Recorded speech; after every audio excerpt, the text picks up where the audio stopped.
Mundo en miniatura. Él es biólogo por la Universidad Juárez Autónoma de Tabasco y se centra en el estudio de la diversidad y la ecología de las hepáticas. Ha sido parte de diferentes proyectos de investigación relacionados a este grupo en el estado de Tabasco, en México, y también ha participado de varios congresos científicos a nivel nacional e internacional. Actualmente estudia la maestría en Ciencias en Biodiversidad y Conservación en la Universidad Autónoma del Estado de Hidalgo. Buenas tardes. Buenas tardes, licenciado Juárez. Es un gusto tenerlo aquí, siendo la primera ponencia en este primer ciclo de charlas. Hola, buenas tardes. Muchas gracias por el espacio para dar a conocer un poco acerca de este maravilloso mundo de que son las hepáticas, ¿no? Correcto. Dejaré compartir en pantalla para que usted pueda compartir sus diapositivas y hablamos más acerca de esto. Claro.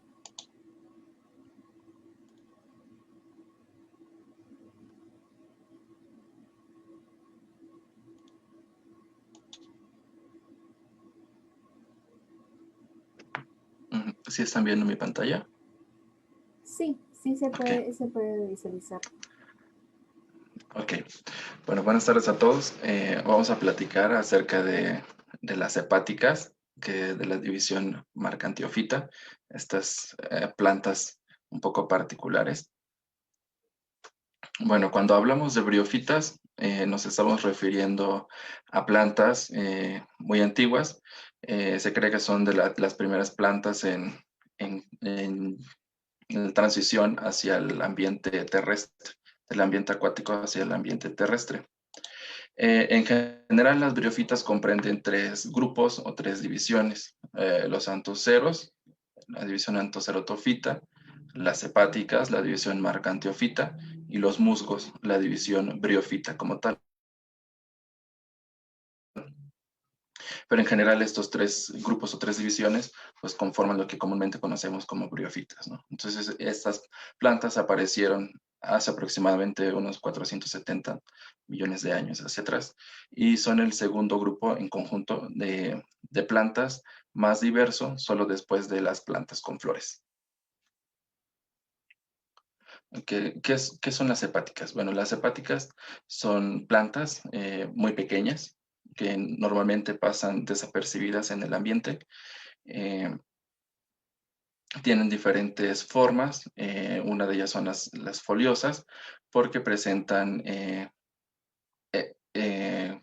como hojitas que realmente no tienen esa complejidad como una hoja, sino se les llaman filidios porque son un poco sencillas en cuanto a su estructura, ¿no? No tienen esa complejidad como en las plantas vasculares que tienen nervaduras y varias capas de células.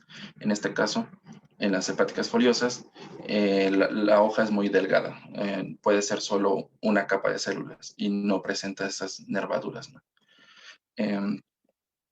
Las otras formas morfológicas son las talosas simples, que esas se caracterizan por ser solamente un talo aplanado y algunas especies presentan una especie de nervio en la parte media que se le conoce como vita. Y las terceras formas son las complejas, las talosas complejas, pues igual es un talo aplanado, y a diferencia de las foliosas, pues no se presentan estos filidios, solo es un talo que se divide en forma de listón, que en las puntas o en los ápices se va a dividir en dos. Bueno, como les mencionaba, a diferencia de las plantas que todos conocemos, las plantas vasculares, las plantas con flores, las hepáticas no tienen raíces, presentan unas estructuras que se les llaman, o se llaman rizoides, que la función de estos es simplemente adherir a la planta, al sustrato en el que crecen y no tienen la función como tal de una raíz de absorber agua y nutrientes. En este caso solo funciona como una estructura de sostén. Okay, cuando se lleva a cabo la reproducción sexual, pueden aparecer esporofitos. En este caso, las hepáticas son dependientes, como las demás briofitas, de los ciclos hídricos o dependientes del agua para completar la reproducción sexual, en este caso, para que haya esporofitos, porque los espermatozoides necesitan del agua para viajar hacia los óvulos. Entonces, si se presentan los esporófitos en el caso de las talosas, se encuentran protegidos y solo se aprecia, como vemos aquí, la cápsula, que es donde se encuentran las esporas. En este caso, cuando las esporas están maduras, la cápsula va a tener una dehiscencia o se va a abrir por valvas. En este caso son 4 valvas y las esporas son dispersadas. Entonces, en este grupo se encuentran presentes unas estructuras que se conocen como eláteres, que son como resortes que van a ayudar a las esporas a ser dispersadas con ayuda de la humedad. Pero no siempre se lleva a cabo la reproducción sexual. También puede existir la reproducción asexual, que en este caso se forman unas estructuras que se denominan conceptáculos, y en esos conceptáculos crecen unas yemas o gemas. Entonces estas son desprendidas de la planta y van a dar origen a una nueva planta.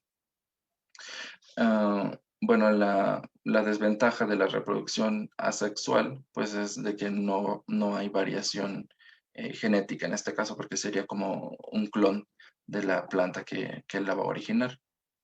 Y bueno, en el caso de las foliosas y de las talosas simples, el esporofito es similar. Es un poco diferente al de las complejas, porque en este caso sí es más visible. Y bueno, está compuesto por tres partes fundamentales, que es la cápsula, la seta y el pie del esporófito. El pie se encuentra inmerso dentro de la planta. Entonces, en este caso, el esporófito, la seta del esporófito es hialina, es decir, no presenta una coloración. Bueno, como les mencionaba, las hepáticas son dependientes del agua para poder sobrevivir, tanto para llevar a su reproducción como para poder sobrevivir. Y son tolerantes a la desecación. Entonces, estas plantas no presentan estomas. Entonces, la regulación hídrica la llevan a cabo, en el caso de las complejas, de las talosas complejas, por medio de poros, que, bueno, si bien son semejantes a estomas, no tienen esa complejidad bueno, en los estomas hay un mecanismo de apertura y cierre que se encuentra dirigido por una hormona que es el ácido abscísico, ¿no? Entonces, está en función de la humedad del ambiente. En el caso de las hepáticas, pues no se presentan células guardas, pues, como tal no hay un estoma, sino solo se presenta un poro que permite el intercambio gaseoso de la planta. Y en el caso de las foliosas no se presentan poros, solamente en las talosas complejas. Bueno, estas plantas pueden crecer en los bosques, los encontramos en bosques en su mayoría, pero también hay algunas especies que son acuáticas y algunas especies que crecen también en ambientes extremos, como en ambientes congelados. Y justamente es esta característica de tolerar condiciones extremas, tanto sea de desecación como congelamiento. Entonces, estos organismos son como unas superplantas, ese es su superpoder de resistir ambientes extremos, ¿no? Sea de calor o sea de frío. Bueno, entonces las podemos observar creciendo sobre roca, pues debido a sus características peculiares de que no necesitan de la raíz para obtener agua y nutrientes. Entonces, estas pueden anclarse fácilmente sobre las rocas.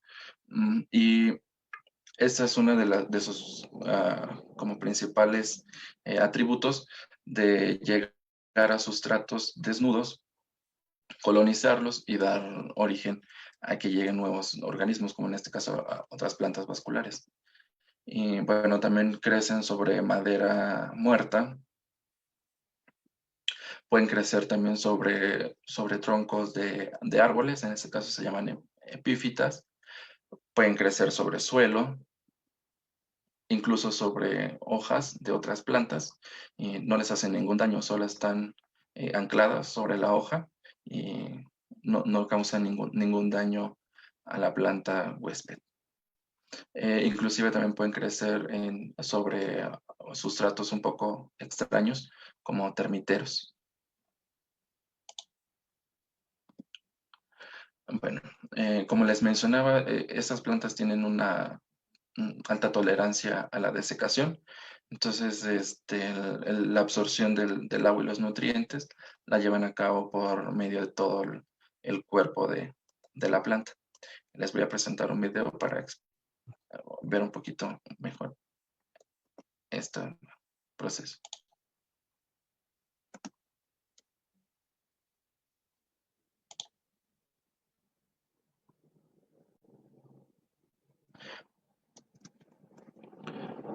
Bueno, aquí tenemos nuestra plantita,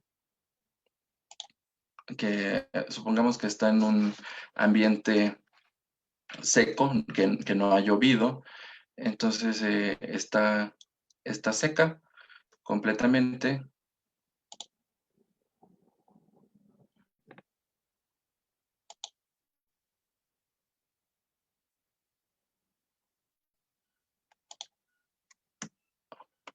Permítanme un segundito.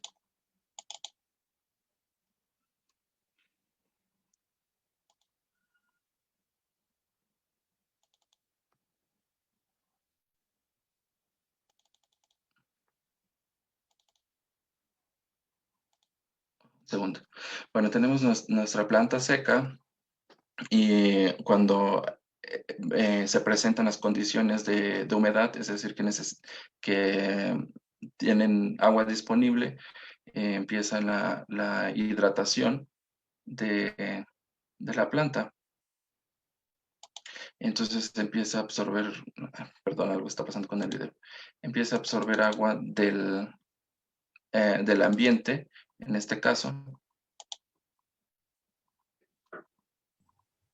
Francisco, disculpa, no se puede ver tu video, ¿no? No lo podemos ver, sino, si es que lo tienes normal, podrías salir de la presentación y mostrárnoslo aparte en tu computadora, no sé, en los documentos o algo, y ahí regresamos a la presentación. Sí, permítame un segundito. Ahí No, creo que se puede. Sí, sí. Ahí está, genial. Ok, bueno, tenemos nuestra planta, en este caso está seca completamente, entonces esta es una de las estrategias que tienen de como las hojitas unirse hacia unas con otras para protegerse. Entonces cuando ya tienen agua disponible, la planta empieza a absorberla de inmediato por todo el cuerpo, entonces funciona como una esponja. Entonces si vemos, las hojitas empiezan a desplegarse. Y la planta, perdón, empieza nuevamente con su actividad fotosintética, su actividad metabólica, porque durante el proceso de desecación lo que ocurre es que la planta reduce su actividad metabólica y pierde completamente casi todo su contenido de agua de sus tejidos. Entonces, esto es importante, esta característica es importante no confundirla con la tolerancia a la sequía, porque son como condiciones diferentes. La tolerancia a la desecación, pues es justamente esto, de la capacidad que tienen las plantas, en este caso las briofitas, para perder agua ante condiciones extremas, y reducir su metabolismo y nuevamente en condiciones óptimas retomarlo. Lo contrario a la tolerancia a la sequía, que es un mecanismo de las plantas, en este caso principalmente de cactáceas, de retener o almacenar agua en sus tejidos para sobrevivir en periodos secos, ¿no? En este caso, pues no es así. Han desarrollado justamente por esto algunas adaptaciones, como son los lóbulos. En este caso, las hepáticas han desarrollado estas estructuras que se llaman lóbulos, que funcionan como unos estanques o unos reservorios de humedad. Entonces, principalmente, las más sensibles a perder agua más rápido son las especies epífitas, a diferencia de las especies terrestres, ¿no?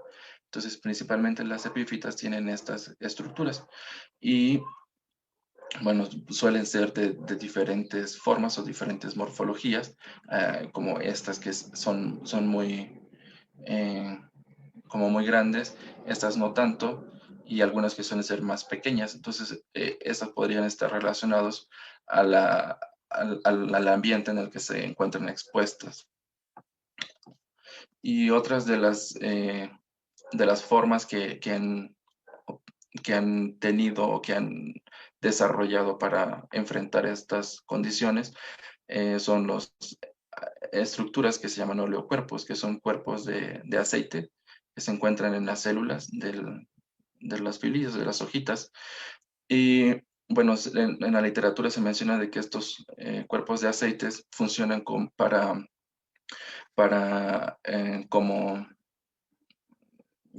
poder resistir un poco a las condiciones lumínicas, a la luz, como si fuera una especie de reflector, pero también pues se cree de que esta estructura podría funcionar también como una especie de sustancias de reservas. Bueno, las plantas tienen almidón como reserva, pero en este caso las hepáticas, al perder casi todo su contenido hídrico de la planta, y reduce obviamente su metabolismo. Entonces, de alguna forma, la planta tiene que tomar energía para reactivar sus funciones, ¿no? Entonces se cree que la energía la toma de estos cuerpos de aceite. Al degradarlos, pues toma la planta energía para poder empezar a realizar fotosíntesis y nuevamente su proceso metabólico. Bueno, ¿por qué son importantes las hepáticas? Bueno, porque funcionan como refugio para algunas especies de invertebrados, en algunos rotíferos, justamente en los lóbulos. Estos organismos se pueden resguardar. Bueno, son organismos microscópicos y se resguardan aquí en los lóbulos porque tienen, pues, digamos que es como un microhábitat, ¿no? Para ellos. Y como les mencionaba, en el caso de las especies epífitas, pues van a colonizar los tallos de las plantas y estas van a permitir, con la humedad que tienen almacenada, pues que germinen tanto esporas como semillas de otras plantas, en este caso de plantas vasculares, como por ejemplo orquídeas, algunas cactáceas, algunas esporas también de helechos. Entonces funcionan como un sustrato óptimo para la colonización de nuevas plantas. Y bueno, también forman simbiosis con cianobacterias, en este caso con colonias de Nostoc, para ayudarlas a fijar nitrógeno. Entonces, esa es otra de sus importancias. También algunas especies como Frulania eh, se les da un uso ornamental, en este caso junto con, bueno, es una práctica que no debería ser realizada, pero desafortunadamente se hace, que es la extracción de los musgos y de algunas bromelias y en este caso también de algunas hepáticas para adornar pesebres en época navideña.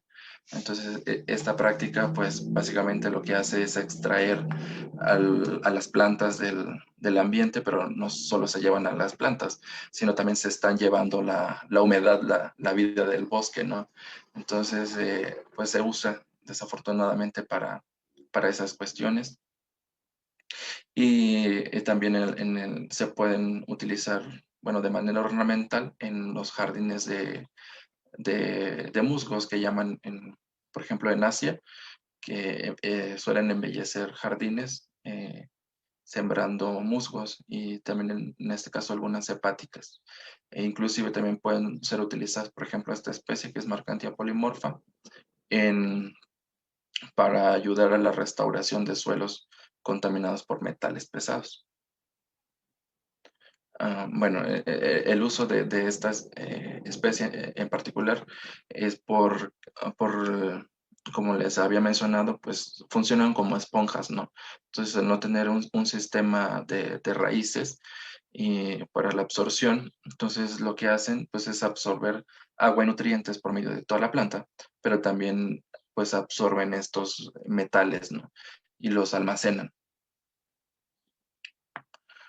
Bueno, otra de las importancias pues es su función en el ciclo del agua y los nutrientes. En este caso, en los bosques, tienen un papel esencial en general todas las briofitas en los ciclos hídricos y de nutrientes, puesto que su cuerpo o el cuerpo de la planta puede retener hasta 1400% de su masa seca.